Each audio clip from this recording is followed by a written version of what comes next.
नहीं, देखो आप जैसे आज हमारा ये एक मीटिंग देख रहे थे, ये भी तो उसी तरह के इश्यूज को लेकर है जो भारतीय जनता पार्टी और दिल्ली की सरकार सिर्फ देश में तफर्रुक और अफरा तफरी फैलाने के ही कदम उठा रही है।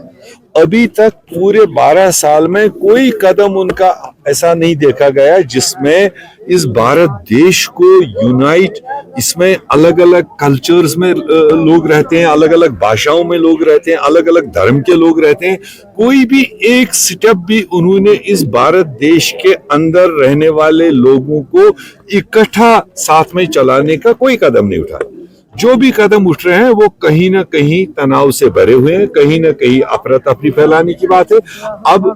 ये बात कि चलो अब मस्जिदों को मतलब इन्वेस्टिगेशन करो, मस्जिदों के इमामों को इन्वेस्टिगेशन करो, तो क्या अगर आपको इस तरह का कदम उठाना, आप तमाम धर्मों के तमाम स्थलों को करो, तब तो किसी को तकलीफ नहीं होगा। आप पर्टिकुलरली एक धर्म को, एक माइनॉरिटी को टारगेट करके इस तरह से कर रहे हो, और फिर उसी जमात के खातिर यहाँ अंडरग्राउंड बहुत सारे लोग काम कर रहे हैं,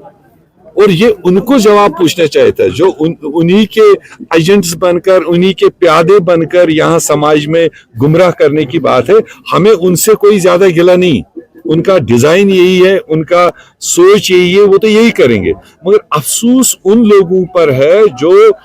ईमान से मुसलमान है और फिर उसके बाद उनके उस एजेंडे को बढ़ावा देने के लिए यहाँ पर तफरुक फैला रहे। सवाल वो है, देखिए टीएमसी पिछले कई सालों से नेशनल लेवल पर इंडिया अलायंस का एक मजबूत हिस्सा है। जो भी नेशनल लेवल के हमारे एजेंडे उठे, जो भी मोदी सरकार की नाकस पॉलिसियां उठी, चाहे वो वक्फ अमेंडमेंट की बात आई, चाहे मनरेगा की बात आई, चाहे और जितने भी नेशनल इश्यूज आए, उसमें टीएमसी और कांग्रेस ने काफी तालमेल के साथ में पार्लियामेंट के अंदर और पार्लियामेंट के बाहर काम किया। अब जहां तक स्टेटों का सवाल है, स्टेटों में जो बड़ी पार्टियां हैं, हम नेशनल लेवल पर तस्वीर की जाती है हम बड़ी पार्टी है, तो हम जब नेशनल चुनाव होता है हम तमाम रीजनल और छोटी छोटी पार्टियों को एकोमोडेट करके चला लेते हैं। तो मगर जब स्टेटों में आती है बात, स्टेट में जो हमसे ज्यादा मजबूत है, कोई रीजनल पार्टी है, कोई लोकल पार्टी है, तो उनको भी उसी नजरिए से उस स्टेट में कांग्रेस पार्टी को या तो साथ लेकर चलना चाहिए। अब अगर वो कहेंगे स्टेट हम अकेले खाएंगे मगर नेशनल लेवल पर हमें हमारा हिस्सा दीजिए, तो वो खुदगर्जी लगती है। नहीं, वो भी एक अनडेमोक्रेटिक स्टेप है,